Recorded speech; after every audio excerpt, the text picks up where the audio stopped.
Mes salutations aux frères et sœurs africains. Je m'incline devant les bénis de Yahweh de par le monde. Cette vidéo semble être une première de ce genre et peut-être, j'insiste bien, et peut-être la dernière. Mais je l'ai pris de comprendre que je suis cet enseignant-là qui, dans sa classe, se retrouve ses propres enfants. Et donc la tâche semble être rude. Nous parlons toujours de la repentance. Et la repentance se situe à tous les niveaux. Et la repentance, c'est également l'indépendance spirituelle. La repentance, c'est également ce pouvoir de comprendre, d'acquérir l'intelligence. Parce que si on n'est pas intelligent, si on n'a pas la connaissance, on ne peut pas se repentir, on ne peut pas être indépendant. C'est ça le problème. Et je m'adresse aux Africains, parce que ces Africains sont mes enfants, mes propres enfants. Je m'adresse aux Africains, c'est pourquoi j'ai demandé aux bénis de Yahweh, qui ne sont pas africains, qui n'ont pas la peau noire, de me comprendre.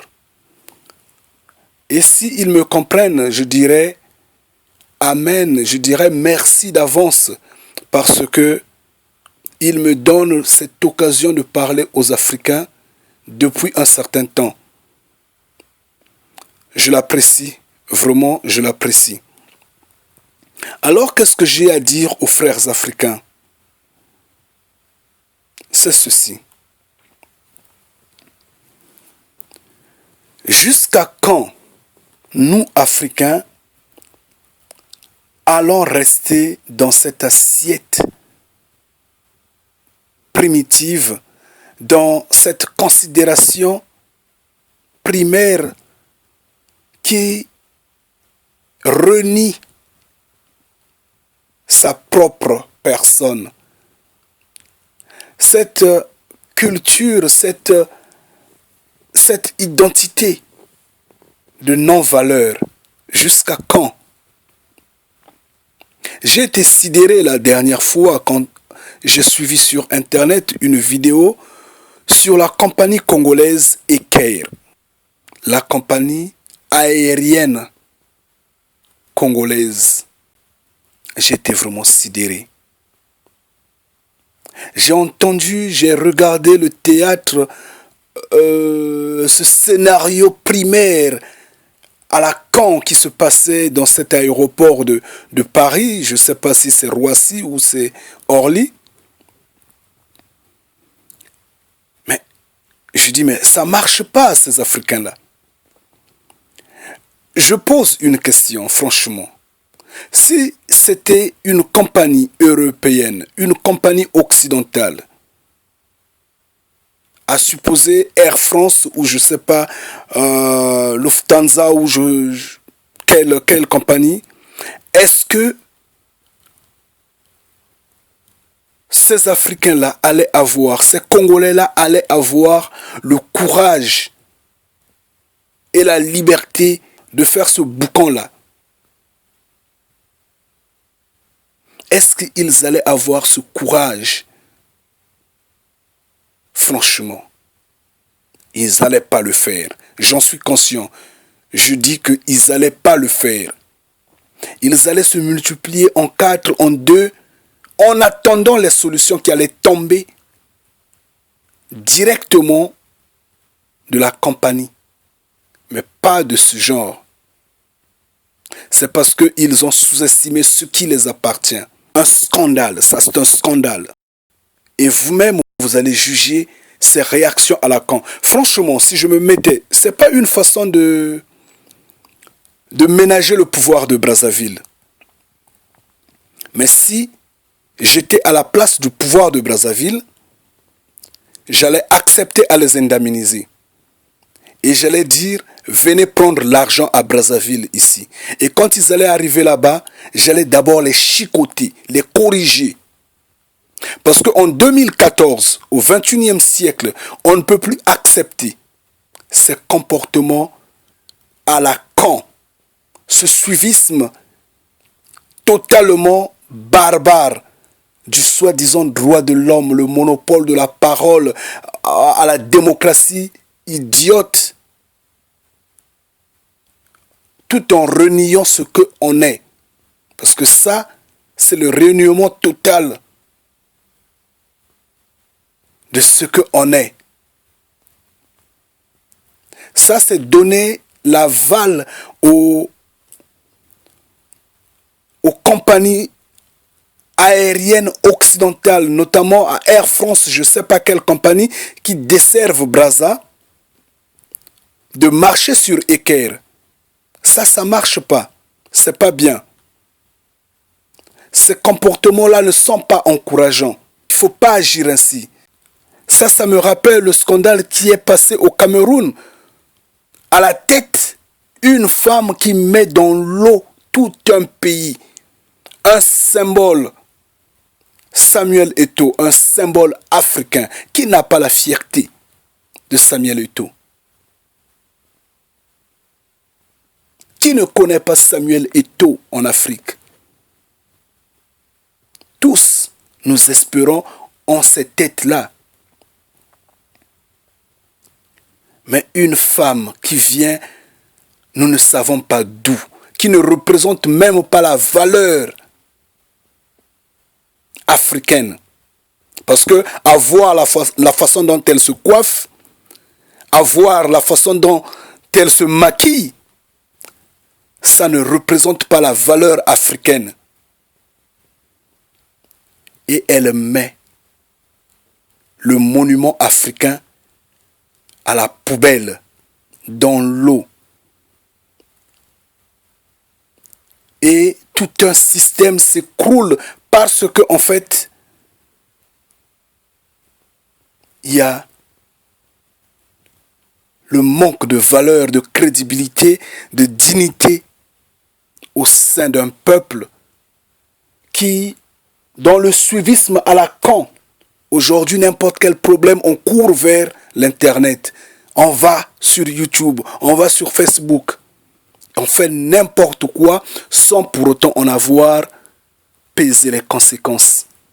Moi, je ne veux pas parler sur ces problèmes dont je ne connais pas la profondeur, dont je ne maîtrise pas.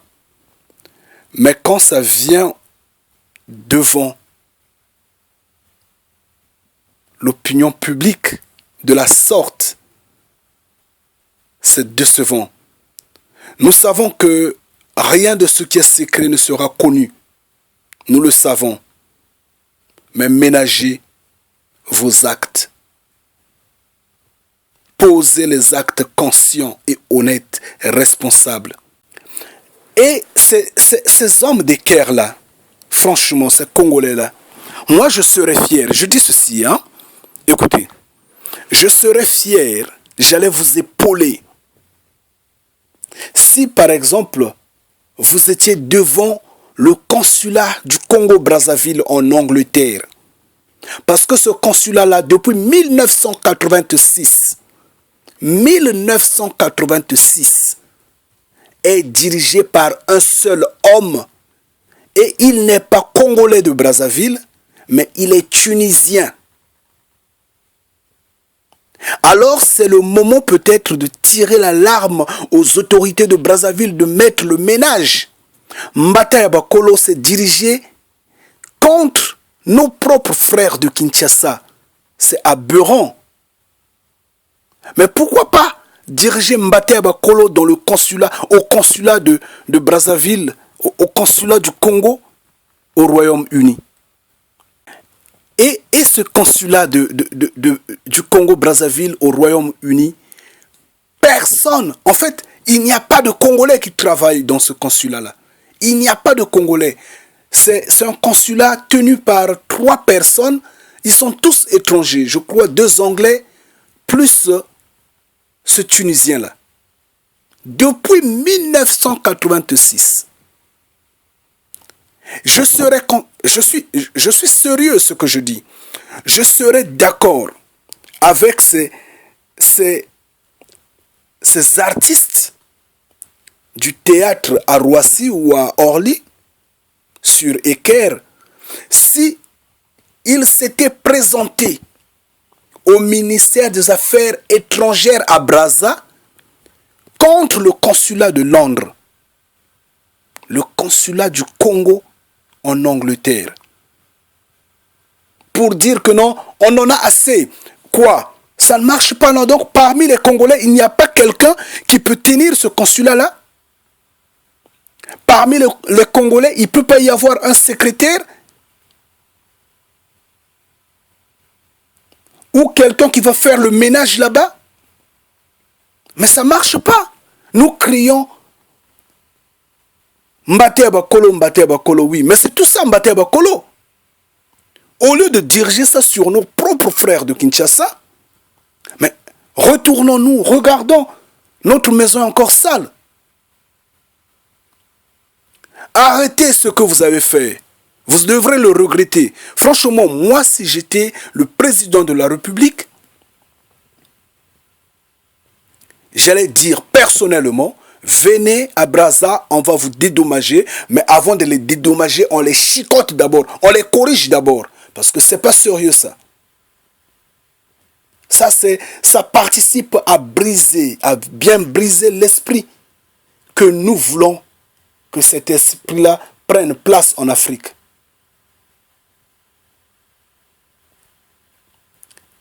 Et ça donne le monopole, l'ouverture à Air France qui veut s'accaparer du marché congolais totalement. Il veut desservir le Congo 7 jours sur 7. Mais ça ne marche pas, non? Le Congo, c'est pas un département français. C'est pas une province de Paris. Franchement, tous les jours, selon son programme. Mais pourquoi? S'ils peuvent me répondre, pourquoi, après qu'ils aient créé, qu'ils aient fabriqué ces avions-là, pourquoi ils les vendent? C'est pas pour aller pêcher avec ces avions-là. C'est pour donner le monopole, la liberté à d'autres États, à d'autres compagnies de s'organiser en privé et de faire leur business. Mais pourquoi quand certains essaient un peu d'évoluer, ils mettent les bâtons sur les roues? Entre-temps, ils n'étaient pas contents avec la compagnie libyenne. Parce que la compagnie libyenne avait rabaissé des prix, tout le monde commençait à bouder. Et quand ils sont partis là-bas pour faire leur génocide là-bas, ils ont commencé par bombarder ces avions sur le tarmac. Vous voyez des choses bêtes comme ça, là, des choses incrédules comme ça. Depuis toujours, ils ne font que des crimes. Ça ne marche pas. Revenons sur le sujet de Mbata Bakolo. La fois dernière, j'ai émis une vidéo, disons pratiquement 2 vidéos sur Mbata Bakolo. J'expliquais que Mbata Bakolo signifie la gifle des aînés. Cet événement de refoulement de masse s'est déroulé au Congo-Brazzaville. Nous avions tous déploré cet événement-là. Nous avions tous crié au scandale de cet événement. Mais si j'en parle à l'instant, c'est pour autant juste pointer toujours l'esprit africain, le dégoût que j'ai à ce moment-là de tout ce qui se passe. Parce que moi, je veux que les Africains soient capables d'acquérir la connaissance. Je souhaiterais que les Africains soient capables de se libérer de l'emprise diabolique des chaînes occidentales. Le suivisme à la con, c'est pas bien. Il y a assurément eu des dérapages dans cette opération-là. Mais le rôle des médias, c'est de calmer les populations civiles, les hommes fragiles, et non d'apporter de l'huile au feu. Je suis resté calme, j'ai regardé beaucoup de vidéos, je me suis rendu compte, j'ai souligné un volume énorme du mensonge. un volume énorme, j'insiste bien, un volume énorme de mensonges. J'ai du respect, je m'incline face à tous ceux qui ont subi le choc de cette opération-là. Et personnellement, je disais, si j'étais à Brazza, je remets pas en cause l'autorité de Brazza. Je m'oppose pas au pouvoir de Brazza. Mais si j'étais à Brazza, j'allais subir les conséquences de cette opération-là. Parce que le Quinois qui allait être près de moi allait passer son séjour sous mon lit, dans ma maison, franchement. Et c'est moi qui allais subir les conséquences. Si j'étais à Brazza, j'insiste bien. La preuve, j'ai demandé aux bénis de Yahweh qui sont à Brazza de faire de telle sorte que cette opération-là ne soit pas sentie dans leur milieu. Mais je ne remets pas le pouvoir de Brazza en cause. Non. Ils ont agi, ils ont des raisons qui ont fait que cette opération ait lieu. Mais moi, nous, à notre niveau, nous n'épaulons pas cela, nous critiquons. C'est bien normal. Mais qu'est-ce qu'il y a avec cette opération Mbaté-Abakolo de faux? C'est que les médias de Kinshasa n'ont pas aménagé le verbe.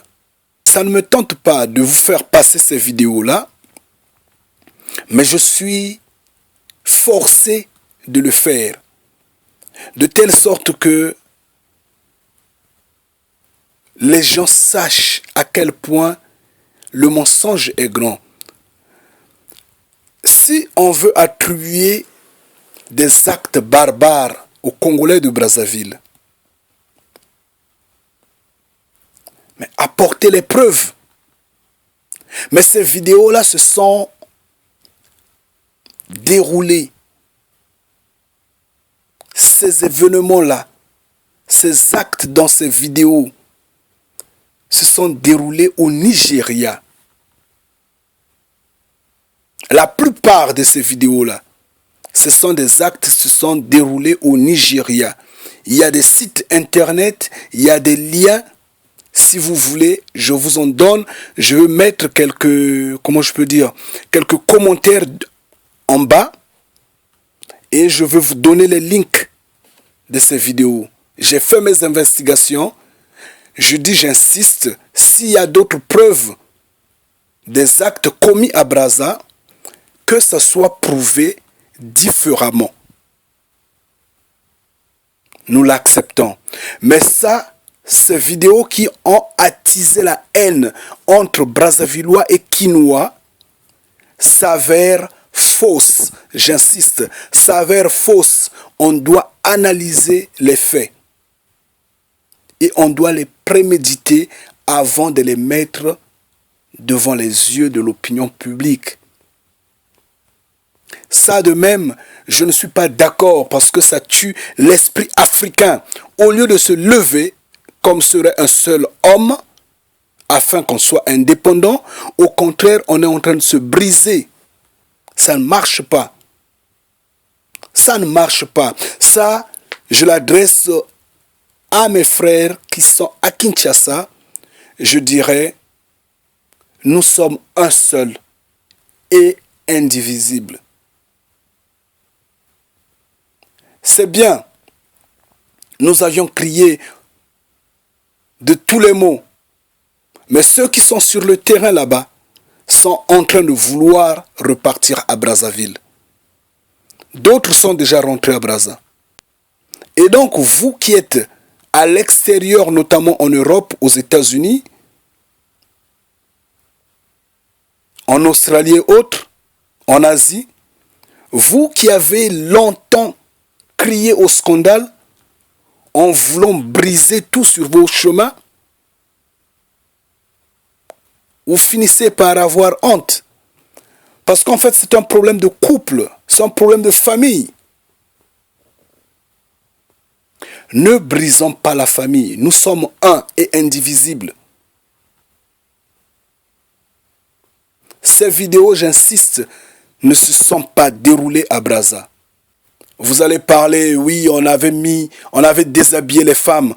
Quand on avait déshabillé les femmes, c'était à Brazza, c'était reconnu. Personne n'avait parlé pour, en fait, bouder. Les Congolais de Brazza s'étaient humiliés, s'étaient rabaissés pour avoir commis cet acte-là. Mais sur Mbata Yabakolo, ce qu'on met dans les dos, en fait sur le dos, ce qu'on met sur le dos des Congolais s'avère faux dans ce sens-là. Essayons de réfléchir, soyons humains, soyons raisonnables, soyons africains. J'insiste, l'Afrique d'abord. Pour terminer, je veux aborder un sujet qui me semble difficile, un peu difficile à concevoir. Moi, je pense que les relations internationales nous apprennent à agir réciproquement face aux chocs subis ou face aux effets,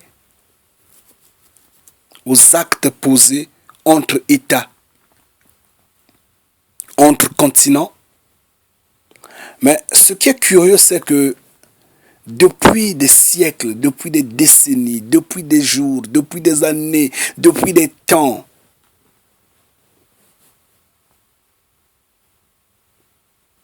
l'Afrique ne rend pas ce que l'Occident lui fait. Ça marche pas. Franchement, ça marche pas. Faudrait que l'Africain s'éveille. Honnêtement, en majorité, nous n'épaulons pas les comportements des présidents africains, des gouvernants, des gouvernements africains. Nous les critiquons.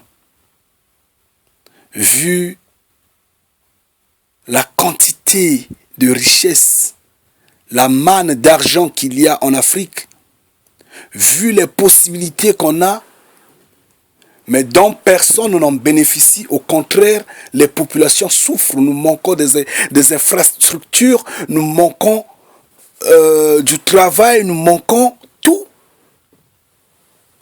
Et nous vivons au seuil, dans le seuil de la pauvreté. Nous ne sommes pas contents. Tous ne sont pas contents. Mais une chose que moi, personnellement, je ne pourrais pas accepter, c'est de livrer un Africain, j'insiste, livrer un Africain dans les mains des Occidentaux. Ça, je ne pourrais pas l'accepter. Je ne pourrais pas, je ne supporte pas regarder le valeureux président Gbagbo depuis la prison là où il est. Je ne supporte pas regarder Blé Goudé devant la barre de cette institution corrompue de la haie. Ça, c'est des choses que je ne pourrais personnellement pas accepter. Et je souhaiterais que tous les Africains soient ainsi, que nous soyons africains, nous soyons nationalistes, nous soyons, s'il faut dire soyons fanatiques, ok, allons-y, soyons fanatiques, s'il faut le dire. Je ne pourrais pas accepter livrer un de mien dans les mains des Occidentaux. Et quand je vois un président africain venir en Occident, la façon dont on l'accueille, les tribunes et les facilités qu'on lui donne, j'ai mal. Honnêtement, ça me fait mal. Mal pourquoi? Parce que je vois le mal de considération que les Occidentaux ont pour nos présidents. Le regard qu'ils les apportent. c'est pas ça. Ça nous déshonore tous. Ça nous déplume totalement. Mais en retour, voyez quand un président occidental va en Afrique, regardez combien on l'accueille. C'est comme si nous étions des enfants de l'école primaire. Nous devrons nous lever avec tam-tam à la main, danser, faire tout ce scénario-là, tout ce théâtre-là, pour les accueillir, pour lui montrer que oui, nous sommes hospitaliers, nous. Mais attendez, l'esclavagisme est fini, la colonisation est terminée. Mais oui, c'est la vérité. On doit être indépendant. Si, franchement, si ceux qui sont au pouvoir, ceux qui sont dans la politique n'approuvent pas ce que je dis, mais que les masses publiques l'approuvent, ce n'est pas notre problème, leur arrivée en Afrique. Eux aussi qu'ils soient accueillis froidement comme ils accueillent nos présidents ici. Nous perdons du temps derrière ces scénarios-là, aller à l'aéroport longtemps. Oui, nous sommes contents d'aller à l'aéroport accueillir notre président, nos présidents. Ils sont africains comme nous. Nous roulons dans notre bêtise, d'accord. Nous roulons dans notre peau, oui. Mais quand il s'agit d'un président étranger, un occidental, alors je souhaiterais qu'un Africain soit libre d'aller planter son arbre, parce que ça, c'est servir l'Afrique. D'aller cultiver, je ne sais pas quoi, d'aller pêcher, parce que ça va nourrir l'Africain. D'aller s'asseoir au coin en train de raconter des histoires aux petits-enfants, parce que ça transmet la connaissance. Que d'aller perdre des heures et des heures à l'aéroport, courir derrière quelqu'un qui ne donne rien, au contraire, qui vient pour dépouiller encore notre continent. Ça ne marche pas. Ça doit s'arrêter. Et on doit enseigner ça. On doit transmettre cet esprit de révolte-là. Je dis bien l'esprit de révolte, bien réfléchi, aux Africains, à nos enfants. On doit le dire.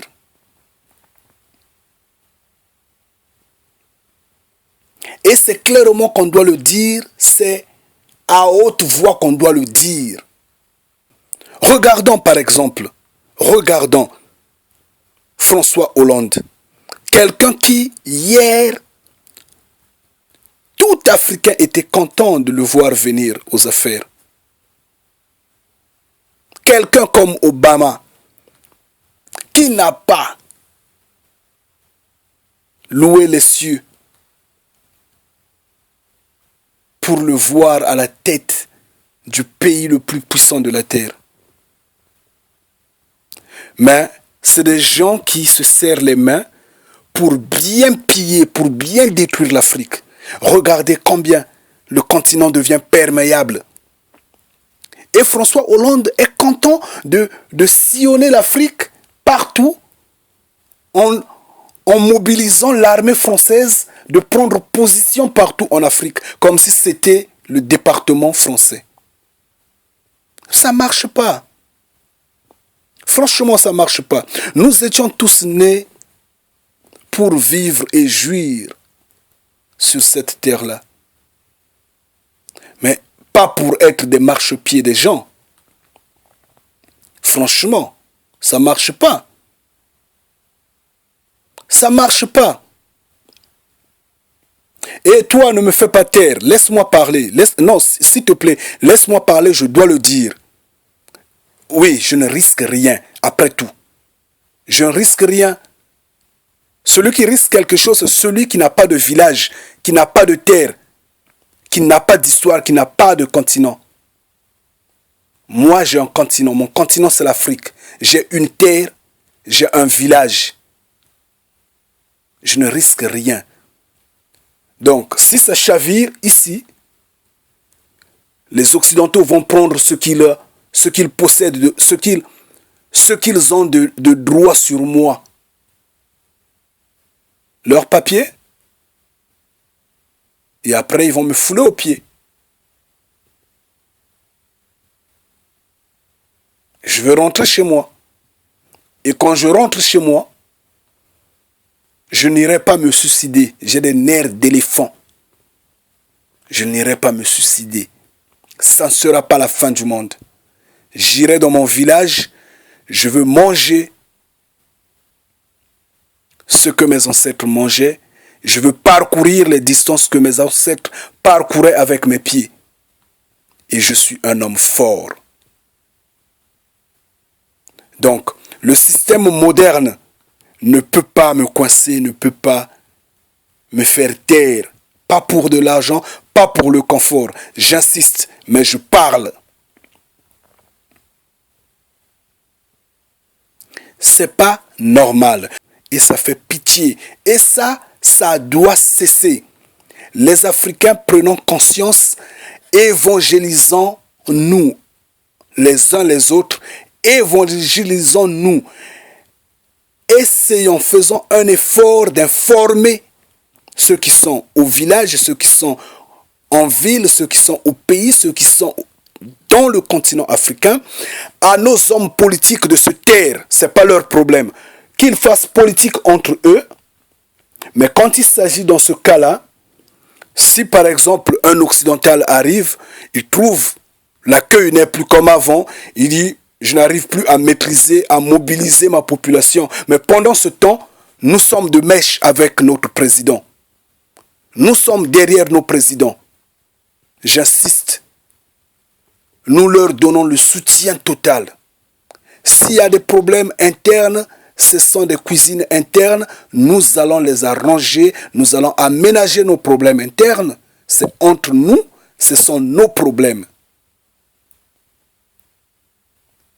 Mais, j'insiste bien, mais, face aux Occidentaux, la nouvelle donne est que les gens doivent se lever, crier au scandale. Et si on comprend ça, et si on agit ainsi, c'est de là que viendra l'indépendance spirituelle. Et une fois qu'on ait l'indépendance spirituelle, on sera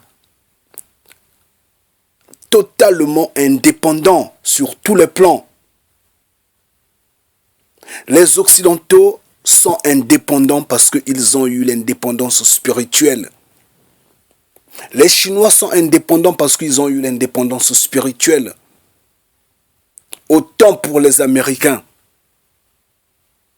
autant pour certains dans les pays arabes. Mais pourquoi pas les Africains? Pourquoi pas aucun pays en Afrique qui en a cette indépendance spirituelle? Mais si on agit ainsi, si on comprend ainsi, on aura cette indépendance spirituelle-là. Et c'est de ça dont nous avions besoin. Et c'est de ça dont nous avons besoin actuellement. Et c'est pourquoi il faudra apostasier ces églises venues de l'Occident, ces églises venues de l'Orient, ces mouvements religieux-là, ça et là, qui poussent comme des champignons en Afrique. Il faudra apostasier, il faudra les quitter.